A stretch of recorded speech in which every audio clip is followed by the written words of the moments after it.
berharap da ka Gusti Allah sayutinallahu min fadlih kitu keleh rasul sayutina rasulun min fadlih yakni gonimah nu sejen nu bakal nyukupan inna ilallahi ragibun sanyana urang sadaya resep cinta ka Gusti Allah tuh tanda-tanda jelema hebat ketika manehanana dibere ku Gusti Allah henteu bersandar ka mah ngomongna hasbunallah eta nu hebat urang teh tah ieu teh deuk di ka Allah keun teh hese boro-boro lu teu ngaji nu ngaji ge hese urang teh geus ngaji tauhid dina ngaji tauhid teh kapan aya qaddaru arzaqahum wa ajalahum Allah teh geus matikeun kana rezeki jeung ajal dina Al-Qur'an geus telah dijelaskeun wa ma min dabbatin fil ardi illa 'ala Allahi rizquha boro-boro urang sebagai manusia nu dibere akal jeung pikiran cacak-cacak hewan bae ge kuda sapi munding domba hayam kakutu-kutu kabeh dirizkian ku Gusti Allah salila aya kene rezeki hirup rezeki paseep paeh atuh komo urang padahal ma Al-Qur'an geus ngajelaskeun wa ma min dabbatin fil ardi illa 'ala Allahi rizquha eueuh hiji dabah nu kumalandang di alam dunia kecuali Allah nu ngarizkian etapan surat langsung ti Gusti Allah tinu nyieun langit jeung bumi geus sia wahai manusia ulah sok rempan-rempan jeung ulah sok sieun-sieun ulah cangcaya sia dijieun ku aing dirizkian ku aing tah suratna wa ma min dabbatin fil ardi illa 'ala Allahi rizquha pokona sia teh dirizkian ku aing tadi ge eueuh diayakeun ge ku aing haju ku ari sia dihirupan ge ku aing tah rezeki sia hirup teh nanti aing tah ku ari teh aing nu ngarizkian sia eta tah suratna tah ayatna tah percayaan surat ti bupati apa ti Gusti Allah coba sia ya ayo bandingkan coba bandingkan tah percayaan nang ti Allah apa nang ti bupati tuh cenah ti bupati tarolol pan siapa Allah nu nyieun ya Allah nu nyieun Allah khaliqus samawati wal ardi khaliqus samawati wal ardi tapi orang cangcaya boro-boro nu teu ngaji nu ngaji ge cangcaya keneh mah atuh kumaha nu teu ngaji geus dipastikeun ku Gusti Allah anu mastikeunana masih kece cangcaya tah ngarobah keyakinan ngaji teh lain ngan sakadar wujud kidam bakom mukhalaf wal hadi qiyam biasa lah lain sakali tah yakinkeun supaya karasa ngaji teh karasa kehadiran Allah lamun geus karasa kehadiran Allah engkeuna mun Allah mere radu ma atahumullahu wa rasul wa qalu hasbunallah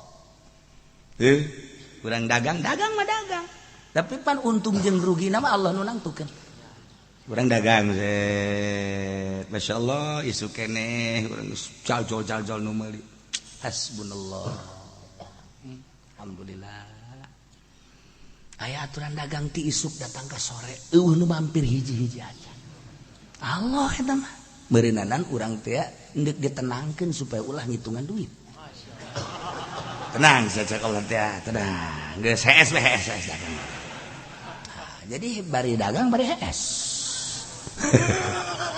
tenang aya mah eta manfaat ieu dan Allah ketika aya subhanallah urang teu teu karu atuh Allah nu ngatur teh Allah ngatur urang bari dagang atawa teu cicing be dihareup marinya kelantas be subhanallah ka Allah aya nu liwat Haji kenaon teu keur naon di bangunna tenangeun amat lah geus kolot ieu mah teu marinya kelantas bebe dari beuh gawe mah subhanallah ketungguannya naon ente ke kula ka dieu datang ka dieu mau bandang masyaallah hiji 10 kilo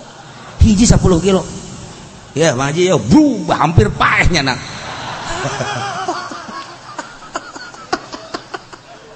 tah eta kan hasbunallah ya Allah ya Rabb hese tah lamun urang yakin ke aya bae atuh Allah anu tanggung jawab sih Allah nu nanggung jawab urang dagang keur tani keur henteu na ditanggung jawab ku Gusti Allah kajen kuku mageh engke aya bae tah aya bae asal yakin ka Allah tah tadi dulur-dulur we dulur urang karunya amat nya kuari dagang henteu tani henteu ih karunya amat lah aing ieu keur maju dagang ku aing dibere nang saha eta tah ngalunturkeun hate dulur masyaallah kan cih niku baca Pak maji pendi karunya apa majikan teu boga dagang jak kitu bae misalna aya nini datang ka dinya Assalamualaikum waalaikumsalam maji keur naon iya daripada can kawin mah tukul bae umur 80 tahun eta ge fadl Allah eta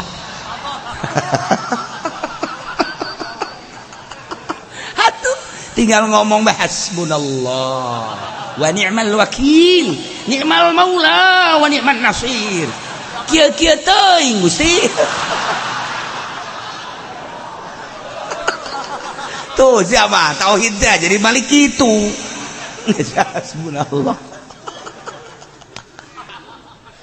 ya Allah inna ilallahi raghibun saenyana kaula maresep jasa ka Gusti Allah nu mantak ieu Gusti Allah nelekeun kalbu urang sakumaha dongeng teh sakumaha dongeng Kangjeng Nabi Isa ngaliwat ka jelema keur zikir bae la ilaha illallah la ilaha illallah la ilaha illallah la ilaha illallah tanya mayah miluka naon anu ngajurung ka anjeun antas kura zikir anjeun teh naon ieu jawab Nabi Allah Isa alaihissalam abdi zikir teh khaufan lillah abdi sieun ka Gusti Allah unjukan ka Gusti aya jelema zikir sieun ka Gusti bagus cak Gusti ahsanta asabda wa ahsanta bagus belakat deui aya deui lu zikir la ilaha illallah la ilaha illallah la ilaha illallah datang deui Kangjeng Nabi Isa mah milu kanta zikir naon anu ngajurung ka anjeun zikir anjeun teh make zikiran Gusti Rasul Isa abdi teh zikir ka Gusti Allah teh ieu teh lantaran resep rogbatan li sawabillah abdi meresep kana ganjaran Allah abdi hayang meunang ganjaran nah mahabbatan wa ragbatan lillahi ya ragibu ragbatan wa mahabbatan bebeja Gusti aya nu zikir ka Gusti teh ieu teh hayang ganjaran resep kumaha bejakeun ahsanta wa asabta bejakeun bagus maneh bagus terus tah deui ka panggilna la ilaha illallah la ilaha illallah la ilaha illallah tang deui assalamualaikum salam mayah bil kantat naon nu ngajurung ka ajeun maneh zikir teh henteu naon maksudna naon maneh make zikir apakah sieun ka Allah henteu apa resep kana ganjaran henteu sugan sieun ka neraka henteu abdi mah hayang surga meureunana di hayang ganjaran sama sakali henteu atuh maneh ieu make zikir abdi teh sebagai hamba Gusti Allah urusan ka surga jeung urusan ka neraka geus liwat abdi mah tah kumaha Allah bae ngan abdi mah sebagai hamba abdi teh hamba nu hina tadina eueuh jadi aya ke bakal eueuh deui salila abdi aya abdi teh jelema nu hina atuh mantak naon terus-terusan per detik inget ka Gusti Allah jamal kebal di alam dunia cek Kangjeng Nabi Gusti iya ya hamba Gusti modal koski iyalah al muhiqqun al muhaqqiqun eta tah nu bener jeung sangat hebat eta nu bener tah Kangjeng Nabi Isa berangkat deui horenganan jelema teh anu nomor kahiji zikir ka Gusti Allah segala rupana sieun ka Allah bagus nomor kaduana zikir ka Gusti Allah ibadah segala rupana teh lantaran resep kana ganjaranana hebat nu katilu mah luapang hebat-hebat tesieun ka neraka teu hayang ka sorga hiji bae pengabdian ka Gusti Allah seutuhna abdi hamba Gusti Pangeran abdi sebagai hamba deuk ibadah ka Gusti adapun sorga jeung neraka kumaha Gusti bae abdi mah ta eta hebat pan urang mah teu bisa eta kos kitu ada udang di balik batu urang mah mere atuh udangna gede udangna kekerepekan urang mah barang geus kitu Kangjeng Nabi Isa teh selang sababaraha poe lila kapanggih jeung jelema nu zikir la ilaha illallah la ilaha illallah la ilaha illallah la ilaha illallah Waalaikumsalam cik Kangjeng Nabi Isa maya milu ka adat guru anjeun zikir naon apakah sieun ka Allah lain hayang ganjaran henteu lain kula mah apakah sebagai pengabdian lain naon atuh hehe ieu kan raja abdi zikir supaya raja mere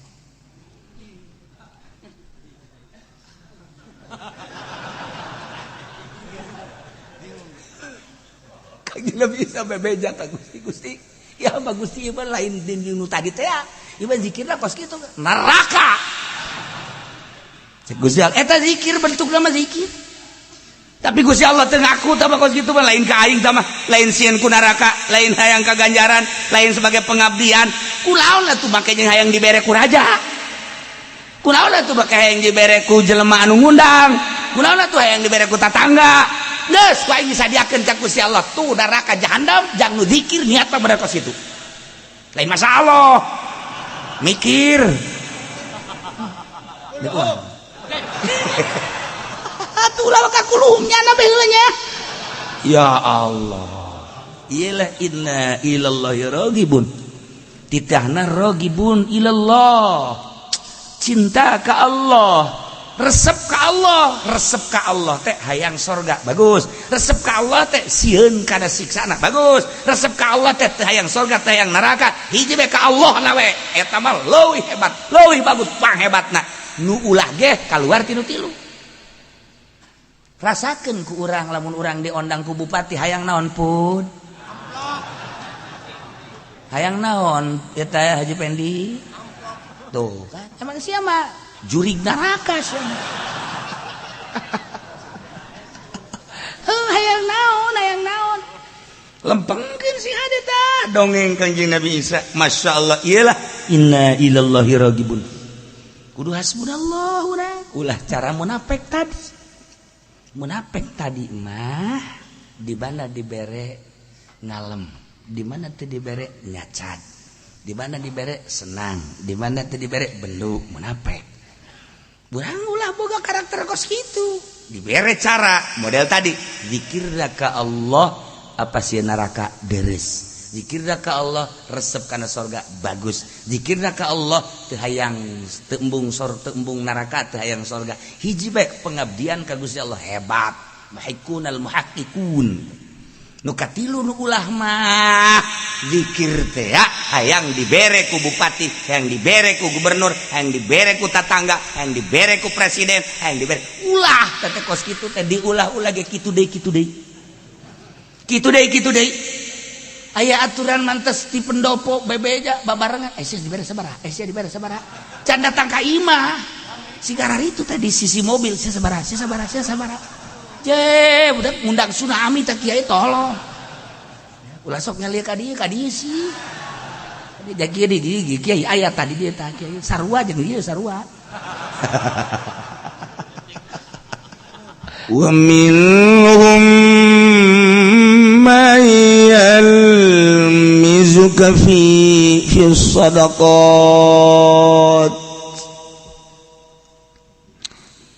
Kangjeng Nabi harita teh ba'da perang Hunain ngabagi-bagikeun ghanimah begitu dibagikan teh aya salah saurang anu hadir Dzulkhuwaisarah at-Tamimi ngaranna Urqus Miqdad Urqus bin Zufair Miqdad iyalah As-Sul Khawarij begitu manehanana ningalikeun nyaksian ngabagikeun Kangjeng Nabi ngomongna pegola idil ya Rasulullah sing adil Rasulullah ambo ka Kangjeng nyebut kos kitu ngabagi teh sing adil cik Kangjeng wailaka wa mayadih izalam adil sahanu adil lamun kula teh adil kula diutus ke alam dunia teh ieu teh erek nembongkeun keadilan erek nablekeun keadilan erek nitah keadilan ke seluruh manusia. Wah kira-kira Kangjeng Nabi jelema nitah adil ka kaula. Kita kan berarti kan bahasa teh lain sambarangan bahasa lamun ti jelema nu iman moal munafik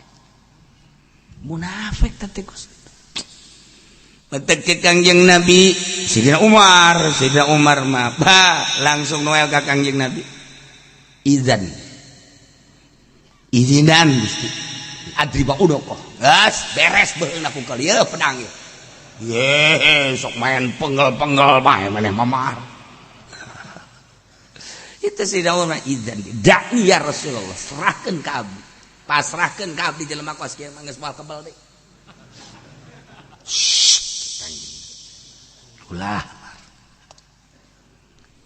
di akhir zaman bakal tararimbul turunan ti jelema-jelema ieu teh jararago maca Quran hararebat makhrajna bahkan bakal dimusabakoh-musabakohkeun kadenge ku balerea teh bakal aya julukan ieu teh juara kabupaten ieu teh juara provinsi ieu teh juara nasional ieu teh juara internasional bakal hebat kadengena teh diundang kudu baragaroga duit tapi horenganan maca Quranana teh gaya merukunan teh datang kana beuteungan sakadar datang kana ti koro doang ieu turunan ti Mikdad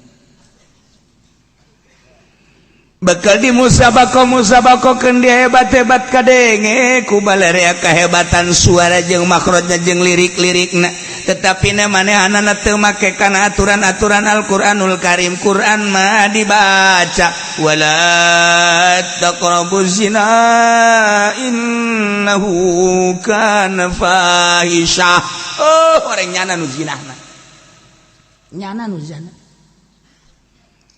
Ina Al-Quran dibacakan kumanehanana soal riba tapi nyana nu bolak balik beka bank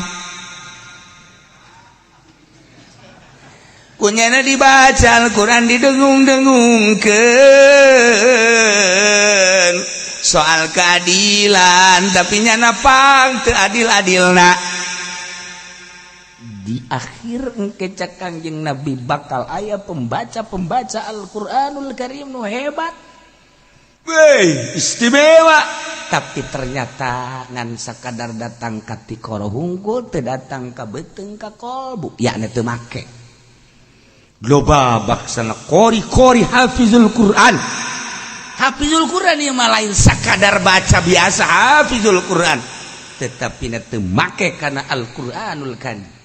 Masya Allah Kangjeng geus ngomong gitu deh kumaha geus ieu lantaran baheulana teh aya Mikdad yakni ki Hurqus bin Zuhair idil ya Rasulullah sing adil atuh aya babagi teh Masya Allah wah ka Kangjeng Nabi wa mayadil idalam adil saha tuh bisa adil lamun kula teu adil iyalah orang-orang munafik seperti kos gitu bahasa Al-Quran teh lain sakadar Al-Quran anu dibaca ku para qori orenganan kiai-kiai nu sok malaca Al-Quran ge anu kumanehanana dibaca terjemahan Al-Quran ngabentuk jadi Fathul Muin terjemahan Al-Quran teh ngabentuk jadi Riyad jeung Takrib Fathul Muin Watul Wahab terus dan lain-lain sebagainya tapi kumanehanana dirumpak ieu kreditan anu dua harga haram Quran geus ngajelaskeun, hadis Kangjeng Nabi nu ngajelaskeun, ditarjamahkeun melalui kitab-kitab fikih, tapi horenganan nyana malah nu boga sorum. Ini kumaha? Ieu gara-gara ieu Hurqus bin Zufair, seorang munafik anu cak Sayyidina Umar, idzan da'ani ya Rasulullah an adribunuka. Wahai ulah engke bakal timbul turunan-turunan ti dia pembaca Al-Qur'an, pembaca kitab sakadar duniawi dan duniawi teu make kana aturan-aturan Al-Qur'anul Karim. Ya Gusti Allah nu agung. Urang kuari mah kudu ka Madinah ziarah ka Kangjeng Rasul. Assalamualaikum ya Rasulullah. Waalaikumsalam. Naon?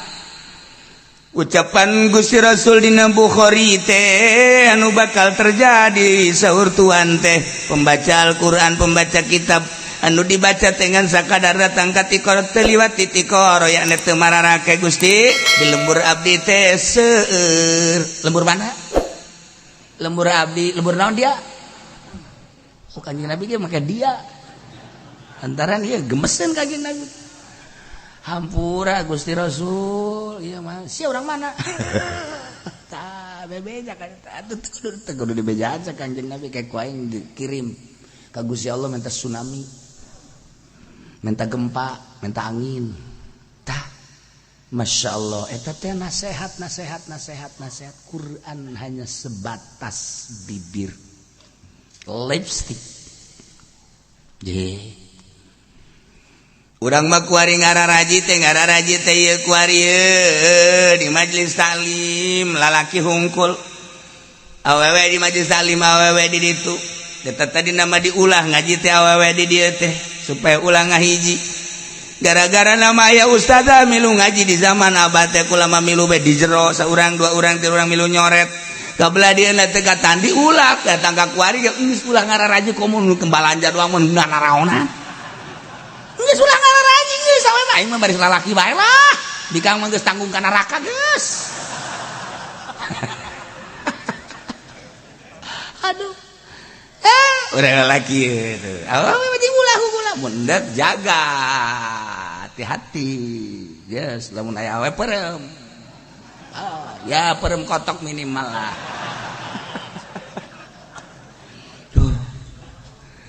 Tapi kan anu di pabrik mah awewe lalaki, nu di sakolahan mah awewe lalaki, sanajan pondok pesantren modern tapi kan ngahiji awewe jeung lalaki eta teh geus teu ngarasa haram per hari per detik. Nya kumaha? Ayat hijab geus jelas. Ulah deuleu tah. Iya. Hayu. Kuari malah bahkan dimasalahkeun jilbab teh di Indonesia. Orang neangan kepala negara anu ngawajibkeun make jilbab bagi muslimat. Geunaheun kan urang. Wajib salat, wajib berjamaah. Oh, Kabupaten Tangerang kuari aya perda wajib berjamaah. Nyaho teh nyanana berjamaah nyaho teh. Nu penting aya perda. Sakitu ge geus kemajuan teh. Lumayan, masyaallah. Nah. Ieu munafik. Mata ketika seperti eta turunlah malaikat Jibril mawa ayat ini.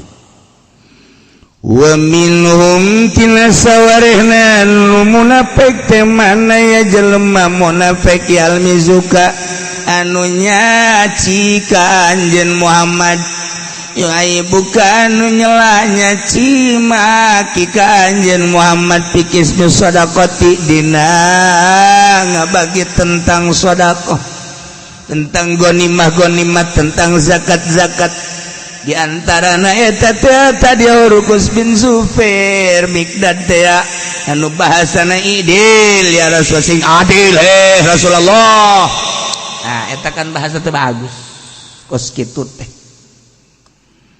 Bahkan fainutumul manehanana dibere tina sedekah radunya nama senangeunana luar biasa wa ilam yutau minda di mana-mana teu kabere mah nalika teu kabere hum yaskhatun muarah urusanna dunia bae munafik mah munafik mah urusan dunia ieu tah ayatna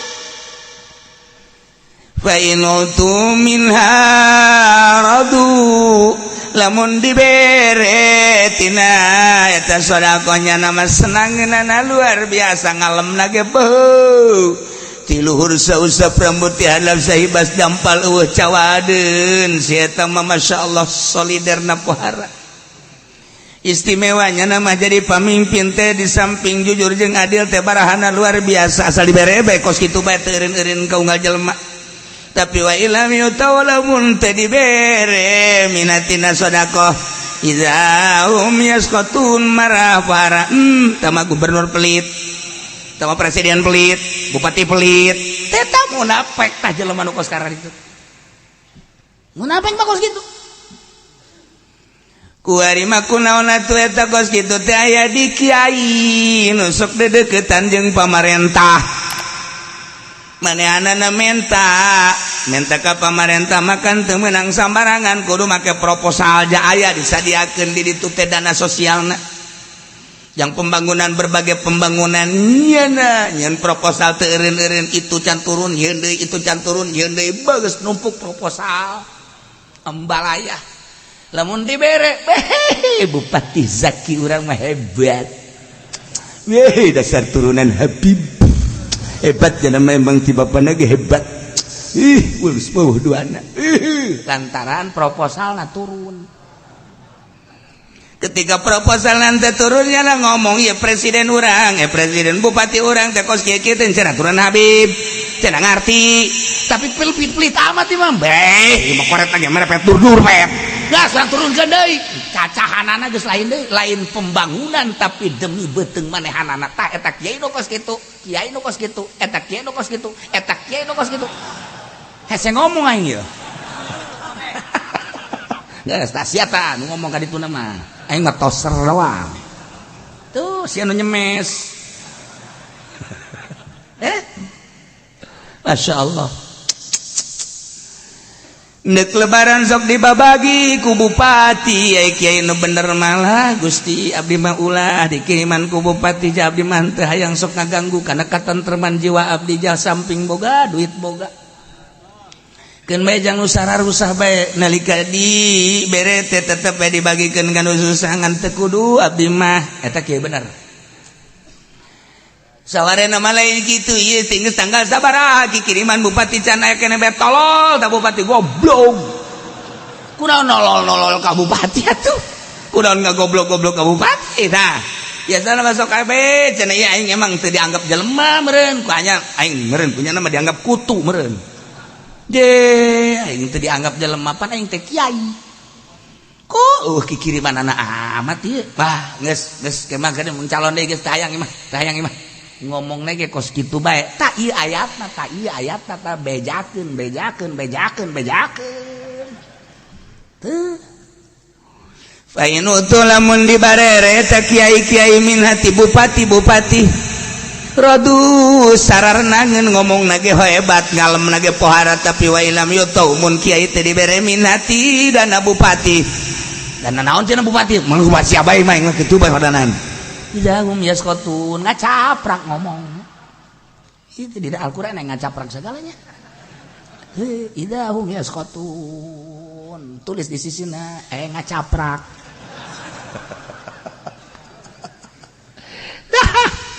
iya munafik baheula teh ya pan turun temurun terus anakan incuan uyutan bawan nah nu kadina mah naon buat tah nu baheula teh ka Haji Pendi kapi uyut apa kapi bao teu jangan wareng lah tuh kan Masya Allah gari ieu lah munafik teh kos garari singkirkeun geula hayang kana dunia resep kana dunia nu dibere amanah ilmu ku Gusti Allah ulah aya di jero hatena naon hiji be Allah hiji be tegakkeun agama melalui ilmu lamun pemerintah negakeun agama melalui birokrasi lamun TNI negakeun agama melalui perang lamun polisi negakeun agama melalui priwitit Iya. Tilang.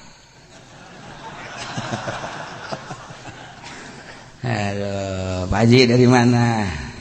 Saya habis ngaji. Ngaji di mana? Cilongok. Iya, ngaji mah ngaji tapi motor mah harus ada suratnya ya. Lupa Pak, saya nggak bawa surat. KTP juga sama. BPKB atuh masa kayak mau dijual aja.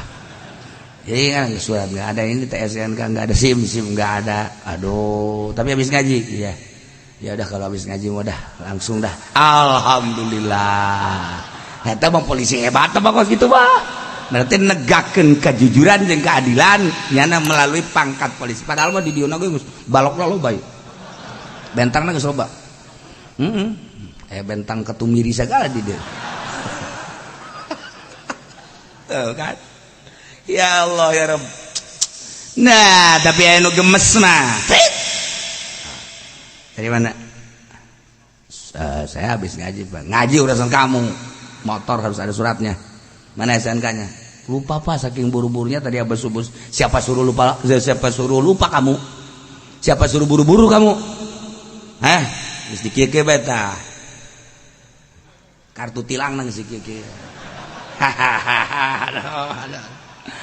Pak damai aja enggak, tidak ada damai bagimu. Polisi kejam jasa ya, Masya Allah kali. Udah, kesalahannya satu kamu tidak pakai helm, kedua tidak bawa SNK, tiga SIM tidak ada, empat itu pentil nggak ada tutupnya.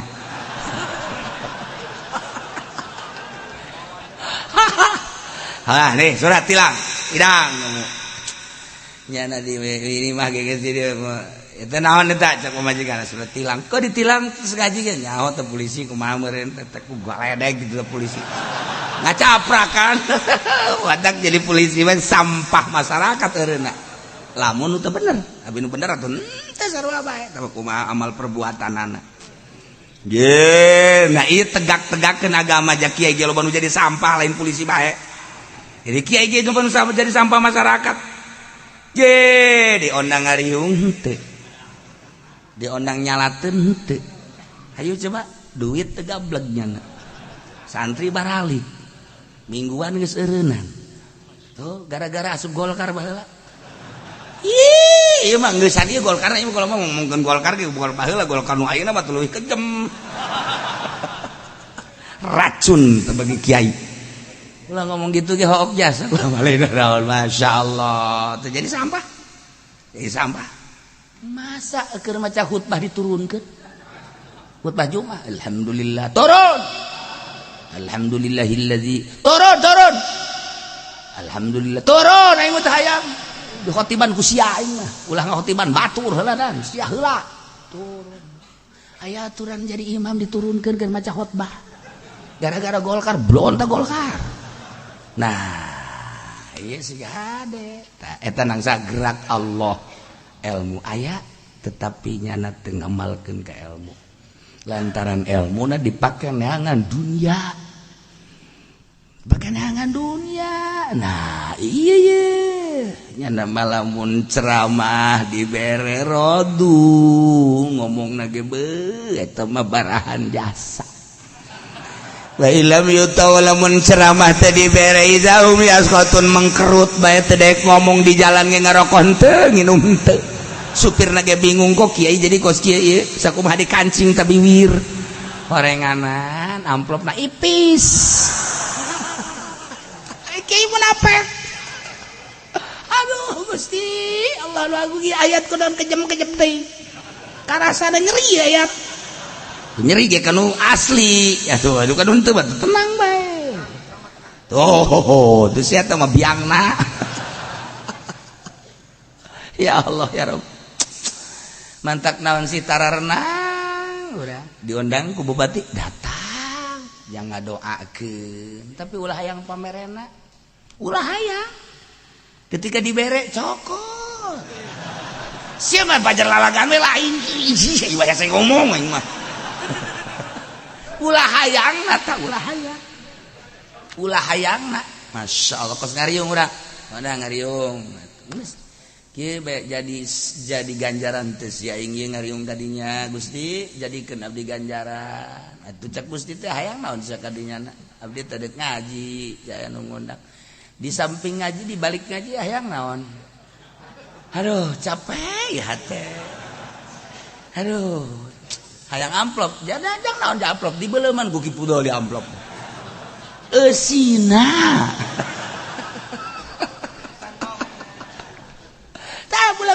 bulak-balik mulai geus lillahi ta'ala Gusti teh mere ilmu ka abdi teh kabeneran aya batur ngabutuhkeun abdi naimkan lantaran sehat jeung eueuh gangguan abdi rek berangkat Gusti rek ngabejakeun ala kadar anu ku Gusti dititipkeun we ka abdi nyangakeun sadaya-daya cenah hayang amplop dan teu abdi mah duit teu hayang dunia teu hayang lantaran amplop loba duit loba di imah kueh loba cau loba ambalaya teu kadahar di imah ge dina teu ayana ge lah teu sapira nu kos kitu jang naoneun ieu mah abdi rek ngaji we Gusti tah lempeng tah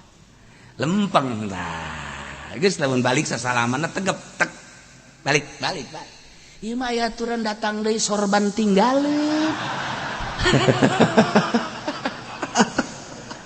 Kiai balik deui muhun cenah aya naon sorban ieu tinggalin masa diburu-buru bae hadeuna ka dieu deui kitu ih pohoan panitia can mere amplop emang eta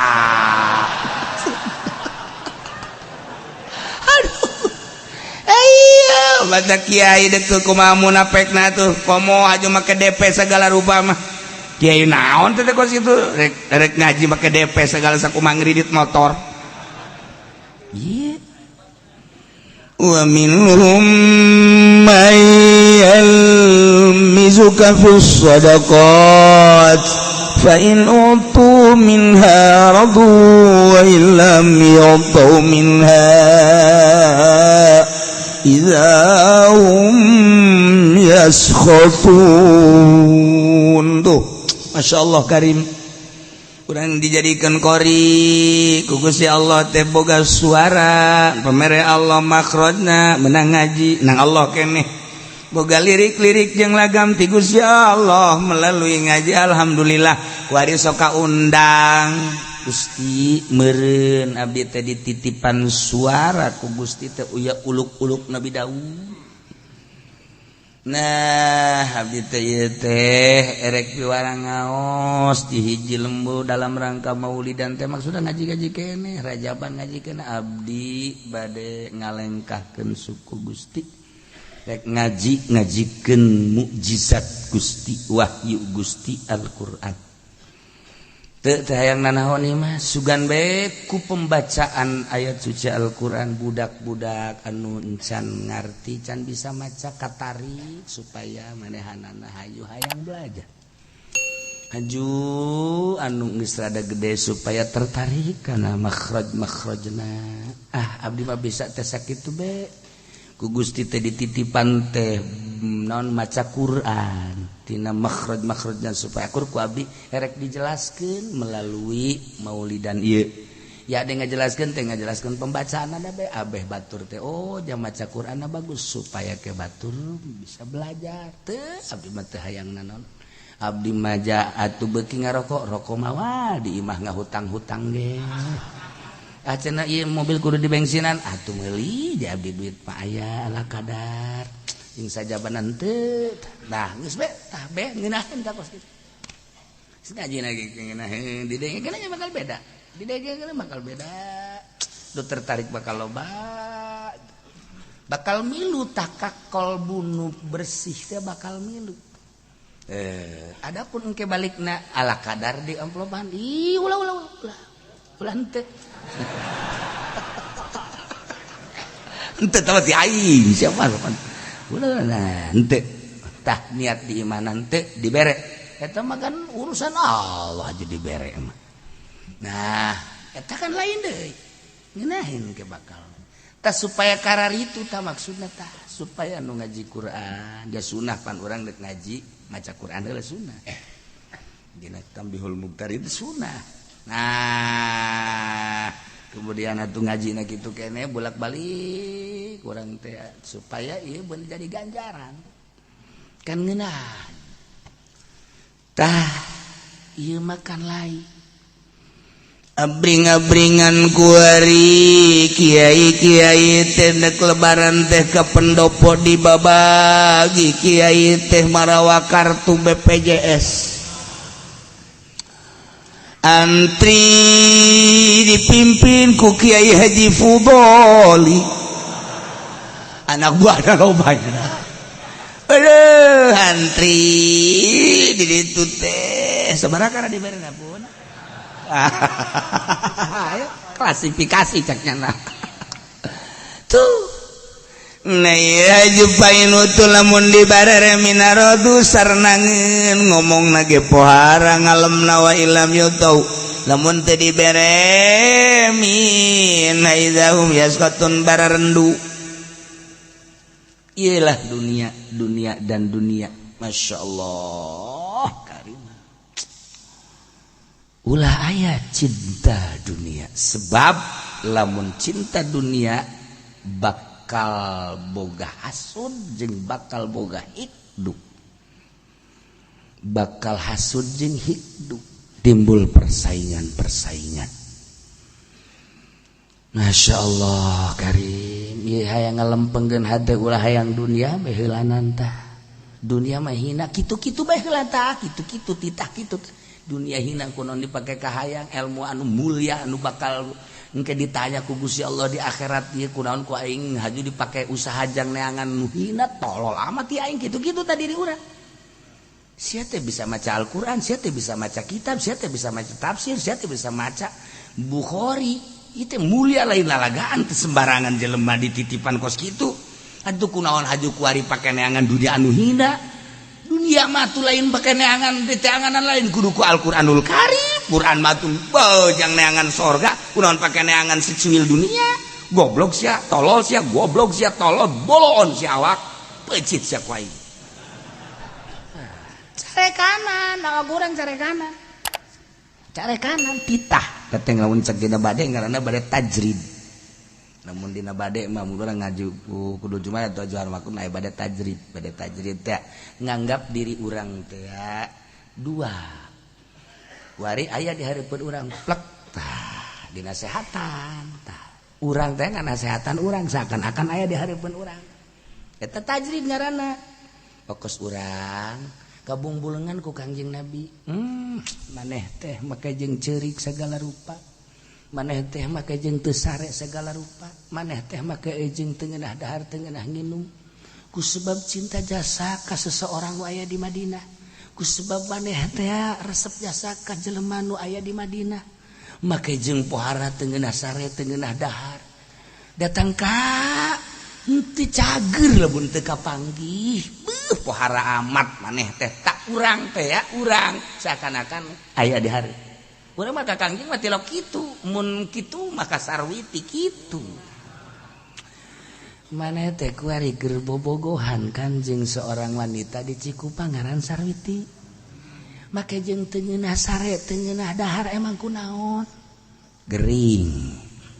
gering naon zamaneh mah tuh lamun teh mah di take off ka dokter take off atuh turang mah nya salah lain check up take off jangan mah di take off ja sehat tensi bagus pake jeung teu ngeunah sare teu ngeunah dahar kunaon maneh teh jawab ada sesuatu yang terpendam dalam hati yang ini mah urusannya hanya aku dengan dia ini mah sangat rahasia orang lain mencaci maki biarin yang penting cintaku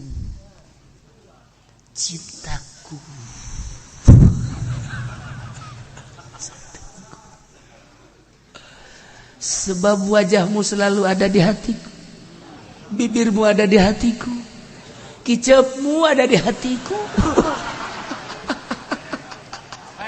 mana bisa aku tidur sebab engkau selalu menggoda senyummu selalu ada di hatiku mengapa demikian engkau cek urang teh tak urang keneh tah kan aya di hareupeun karena cintaku telah terbalas sehingga tidak bisa dipisahkan oleh badai. Gunung yang tinggi akan kudaki, lautan yang dalam akan kuseberangi. Oma Irama datang.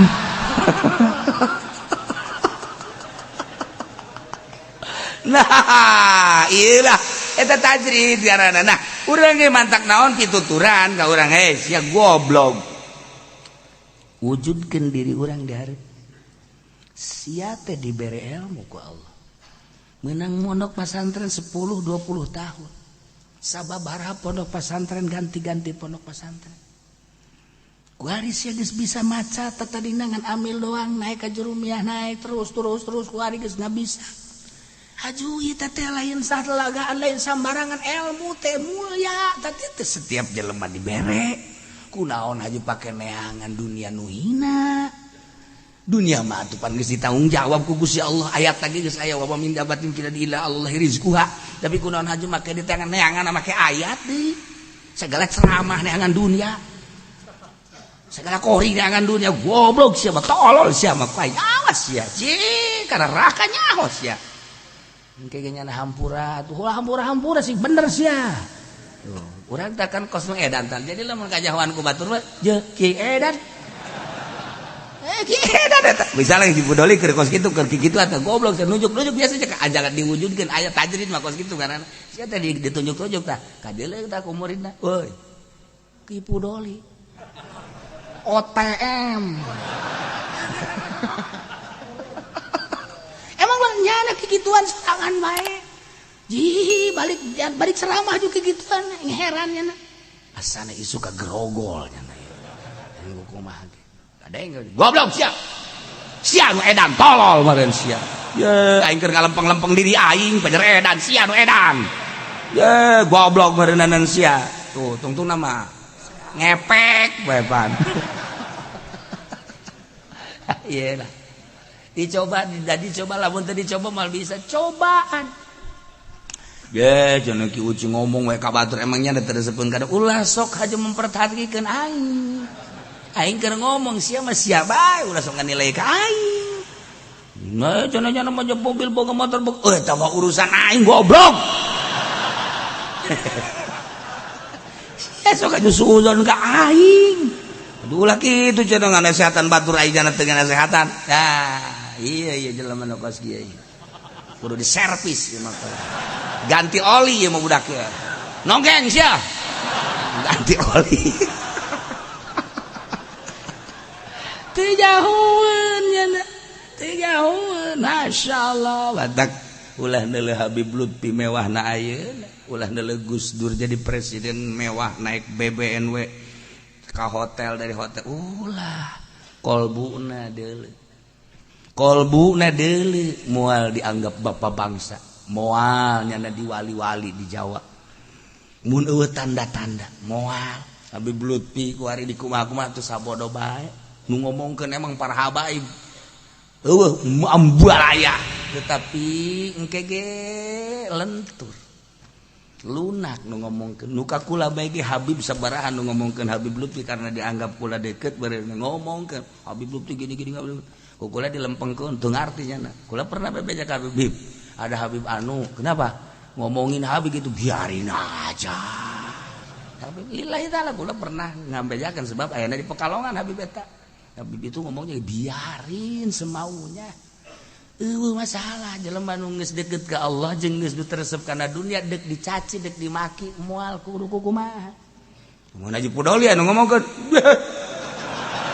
Yeah.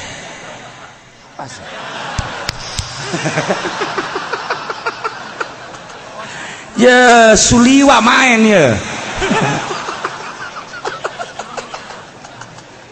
Masya Allah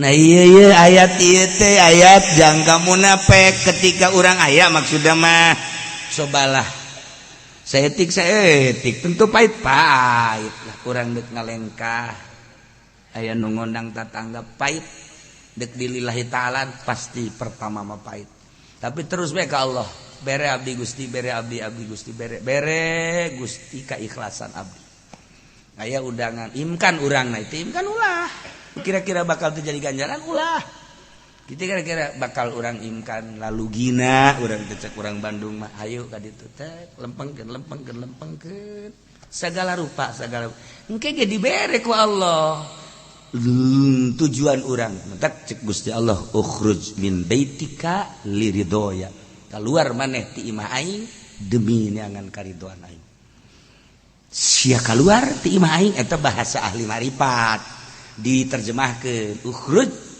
min baitika liridoya keluar maneh di imah maneh demi untuk neangan karidoan kaula maneh endek ka mana ku ari keluar ti imah endek ka mana endek ka warung teangan ridho aing maneh endek ka mana ku ari keluar ti imah teh endek ka sawah teangan ridho aing niatna sing lempeng maneh endek ka mana ku ari keluar ti imah maneh endek teangan ridho Gusti endek ka mana ku ari endek ka kantor sok awas teangan ridho dek ka mana maneh dek ka pabrik teangan ridho sok dek ka majelis taklim ge atuh aya nu henteu rek teangan ridho Allah atuh aya anu WA Masya Allah misqala dzarratin khairan yarah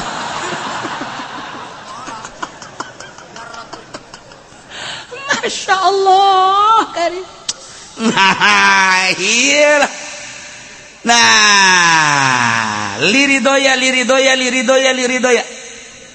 jang karidoan aing jang karidoan cak Allah berarti orang keluar teh Allah ridwan deui Allah ridwan teh demi keridoan Allah jadi engke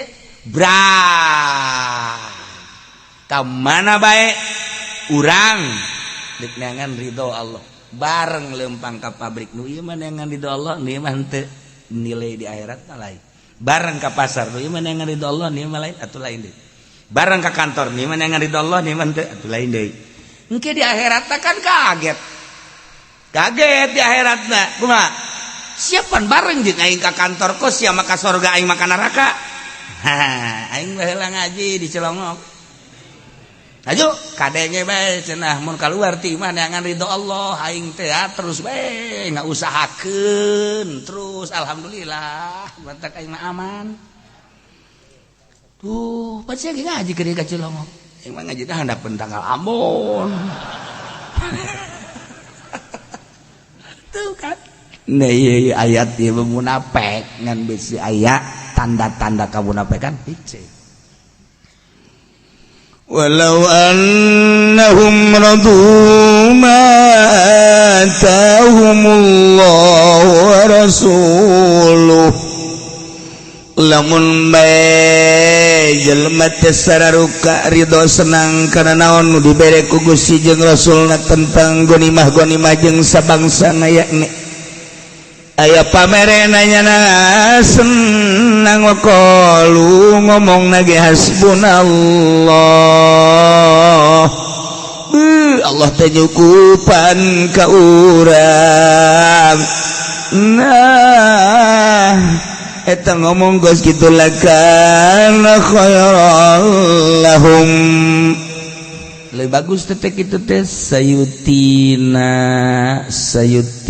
Allahu min fadli ke bakal mere Allah ka urang tina fadl Allah bahkan Rasul mere tina gunimah nu sejen mayakfina mentak kumaha urang niat namun urang ngerasa senang dibere urang teh asa ti Gusti Allah nyari hasbunallah itulah mun dibere berharap ka Gusti Allah sayutinallahu min fadlih kitu keleh Rasul sayutina rasulu min fadlih yakni gonimah nu sejen nu bakal nyukupan inna ilallahi ragibun sanyana urang sadaya resep cinta ka Gusti Allah tuh tanda-tanda jelema hebat ketika manehanana dibere ku Gusti Allah henteu bersandar ka ngomongna hasbunallah eta nu hebat Urang teh ieu teh dek di ka Allah keun teh hese boro-boro lu teu ngaji nu ngaji ge hese. Urang teh geus ngaji tauhid dina ngaji tauhid teh kapan aya qaddaru arzaqahum wa ajalahum Allah teh geus matikeun kana rezeki jeung ajal. Dina Al-Qur'an geus telah dijelaskeun wa ma min dabbatin fil ardi illa 'ala Allahi rizquha.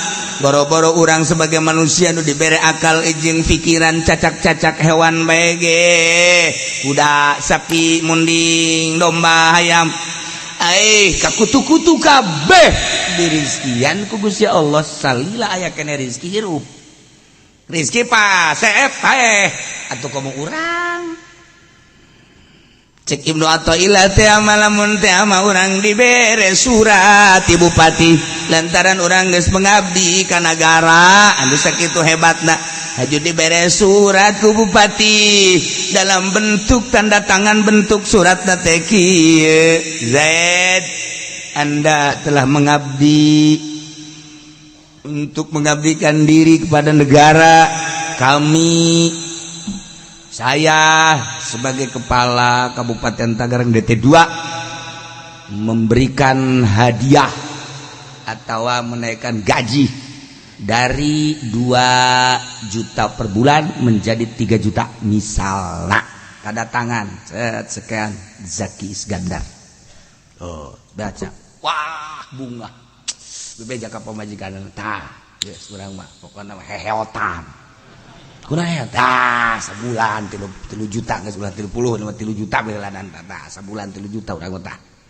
Geus urang mah geus nikmat aya nu nanggung jawab urang mah geus pokona hikmat percaya lain percaya deui geus jana mah tilok naon kitu ngatilok mah hiwal asal geus aya tanda tangan Zaki angsongkeun geus beres heuh nya heuh mantep geus. Padahal ma Al-Qur'an geus ngajelaskeun wa ma min dabbatin fil ardi illa 'ala Allahi rizquha.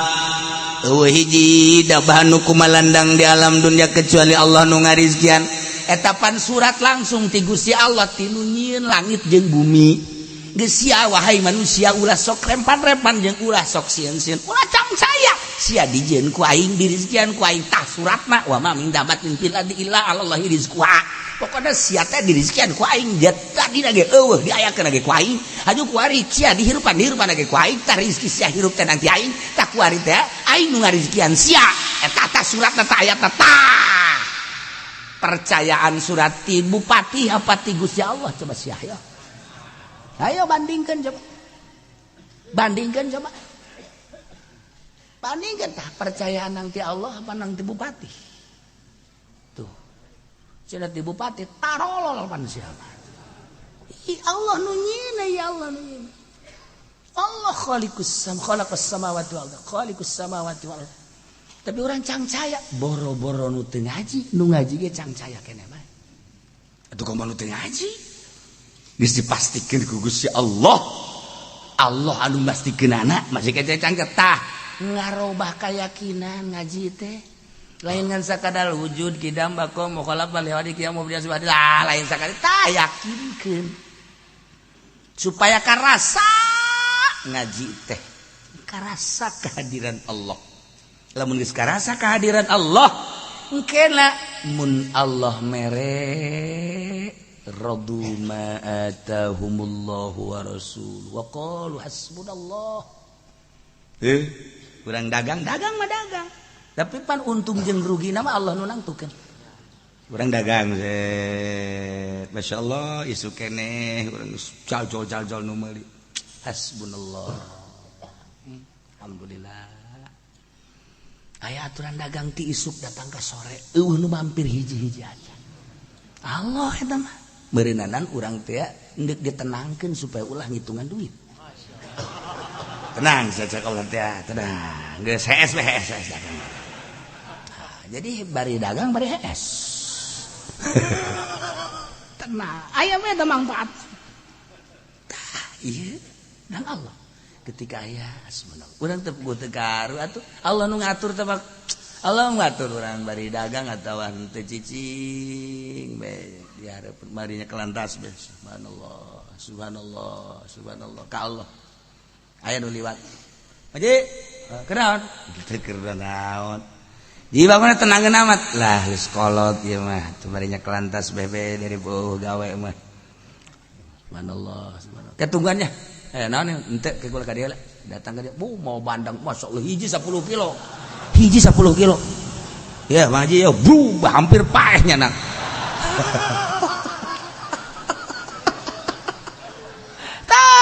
eta kan hasbunallah ya Allah ya Rabb hese ta urang lamun urang yakin ke aya bae atuh Allah anu tanggung jawab sih Allah nu tanggung jawab urang dagang keur dagang tani keur tani keur henteu na ditanggung jawab ku Gusti Allah kajen kuku mageh engke aya bae ta aya bae asal yakin ka Allah tadi dulur-dulur we dulur urang karunya amat nya kuari dagang henteu tani henteu ih karunya amat lah aing ieu keur maju dagang ku aing dibere nang saha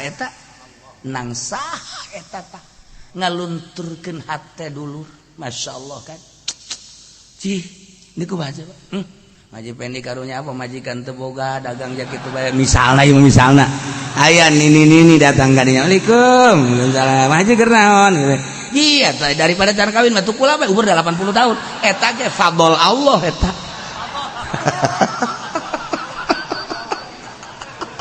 atuh tinggal ngomong hasbunallah wa ni'mal wakil ni'mal maula wa ni'man nasir kieu teuing Gusti tuh siapa tauhid teh jadi balik kitu hasbunallah ya Allah inna ilallahi raghibun saenyana kaula maresep jasa ka Gusti Allah nu mantak ieu Gusti Allah nelikeun kalbu urang sakumaha dongeng teh sakumaha dongeng Kangjeng Nabi Isa ngaliwat ka jelema keur zikir be la ilaha illallah la ilaha illallah la ilaha illallah la ilaha illallah tanya mayah miluka naon anu ngajurung ka anjeun antas kura zikir anjeun teh naon ya jawab Nabi Allah Isa alaihissalam abdi zikir teh khaufan lillah abdi sieun ka Gusti Allah unjukan ka Gusti aya jelema zikir sieun ka Gusti bagus cak Gusti ahsanta asabda wa ahsanta bagus belakat deui aya deui zikir la ilaha illallah la ilaha illallah la ilaha illallah datang deui Kangjeng Nabi sakit mah milu kanta zikir naon anu ngajurung ka anjeun zikir anjeun teh make zikiran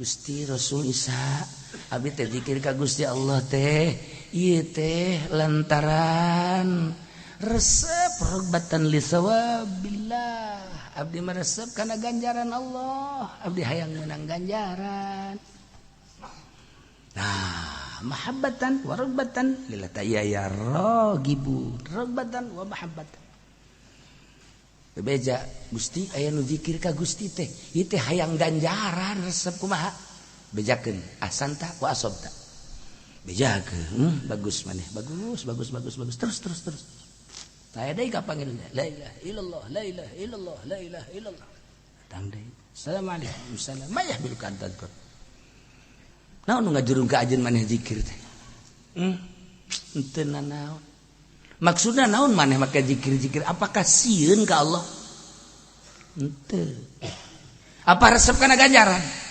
henteu sugan sieun ka neraka henteu abdi mah hayang surga meureunana di hayang ganjaran sama sakali henteu atuh maneh ieu make zikir abdi teh sebagai hamba Gusti Allah urusan ka surga jeung urusan ka neraka geus liwat abdi mah kumaha Allah bae ngan abdi mah sebagai hamba abdi teh hamba nu hina tadina eueuh jadi aya ke bakal eueuh deui salila abdi aya abdi teh jelema nu hina atuh mantak naon terus-terusan per detik inget ka Gusti Allah jamal kebal di alam dunia beuh cek Kangjeng Nabi Gusti iya aya hamba Gusti modal kos kieu iyalah al muhiqqun al muhaqqiqun eta nu bener jeung sangat hebat eta nu bener tah Kanjeng Nabi Isa berangkat teh horenganan jelema teh anu nomor kahiji zikir ka Gusti Allah segala rupana sieun ka Allah bagus. Nomor kaduana zikir ka Gusti Allah ibadah segala rupana teh lantaran resep kana ganjaranana hebat. Nu katilu mah luapang hebat-hebatna teu sieun ka neraka teh hayang ka sorga. Hiji bae pengabdian ka Gusti Allah seutuhna abdi hamba Gusti Pangeran. Abdi sebagai hamba deuk ibadah ka Gusti. Adapun sorga jeung neraka kumaha Gusti bae abdi mah tah eta hebat. Pan urang mah teu bisa eta kos kitu. Ada udang di balik batu urang mah mere atuh udangna gede udangna kekerepekan urang mah barang geus kitu Kanjeng Nabi Isa teh selang sababaraha poe lila kapanggih jeung jelema nu zikir la ilaha illallah la ilaha illallah la ilaha illallah la ilaha illallah Waalaikumsalam. Kanjeng Nabi Isa maya milu ka anta guru anjeun zikir naon ya apakah sieun ka Allah lain hayang ganjaran henteu lain ulama apakah sebagai pengabdian lain naon atuh hehe ieu kan raja abdi zikir supaya raja mere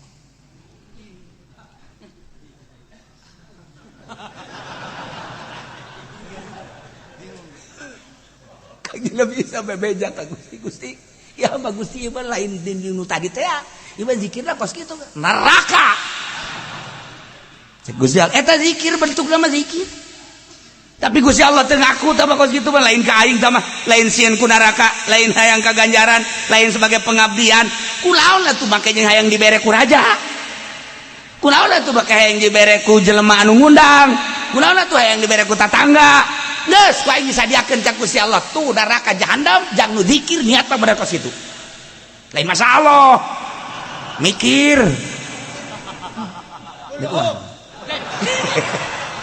atuh ulah ka kulumnya na beuleuh nya ya Allah iyalah inna ilallahi ragibun titahna ragibun ilallah cinta ka Allah resep ka Allah teh hayang sorga bagus resep ka Allah teh sieun kana siksana bagus resep ka Allah teh hayang sorga teh hayang neraka hiji bae ka Allah na we eta mah leuwih hebat leuwih bagus panghebatna nu ulah ge kaluar tinu tilu rasakeun ku urang lamun urang diondang ku bupati hayang naon pun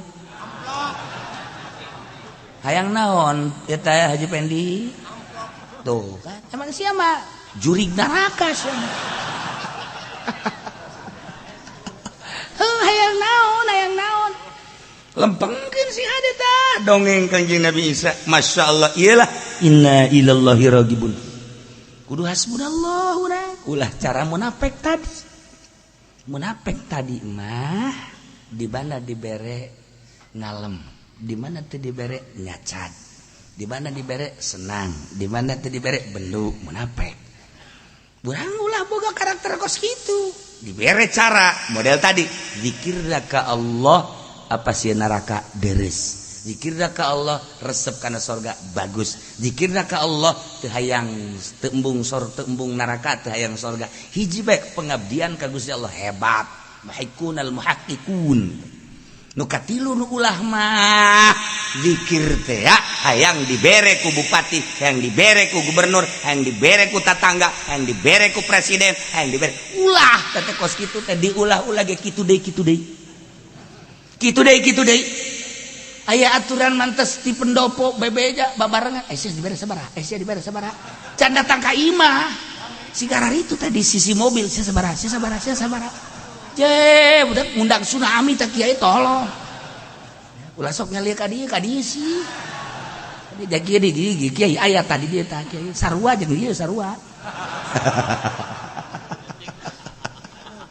ya Allah ya Rabb mudah-mudahan orang kebereh dibere cerah ku Gusti Allah dibere caang ku Gusti Allah dibere lempeng ka Gusti Allah sehingga urang aya dina ridho Allah Subhanahu wa taala. Dosa-dosa urang nu geus dihampura ku Gusti Allah nu encan supaya ulah kalampahan ku urang. Akhir hayat urang husnul khotimah. Dulur urang, emak urang, bapak urang kabeh nu geus maot mudah-mudahan dihampura ku Gusti Allah. Bi barakati Ummil Quran Al-Fatihah. Bismillahirrahmanirrahim. Alhamdulillahirabbil alamin arrahmanir rahim maliki yaumiddin. Iyyaka na'budu wa iyyaka nasta'in ihdinas siratal mustaqim siratal ladzina an'amta 'alaihim ghairil maghdubi 'alaihim waladdallin. Ya Allah ya rabbal alamin, Allahumma ihdinas siratal mustaqim, Allahumma ihdinas siratal mustaqim, Allahumma ihdinas siratal mustaqim siratal ladzina an'amta 'alaihim minan nabiyyin siddiqina wasyuhada'i wassalihin wa hasuna ulaika rafiqa dzalikal fadlu minallahi wa kafa billahi 'alima. Wa sallim ala jami'il anbiya'i wal mursalin walhamdulillah.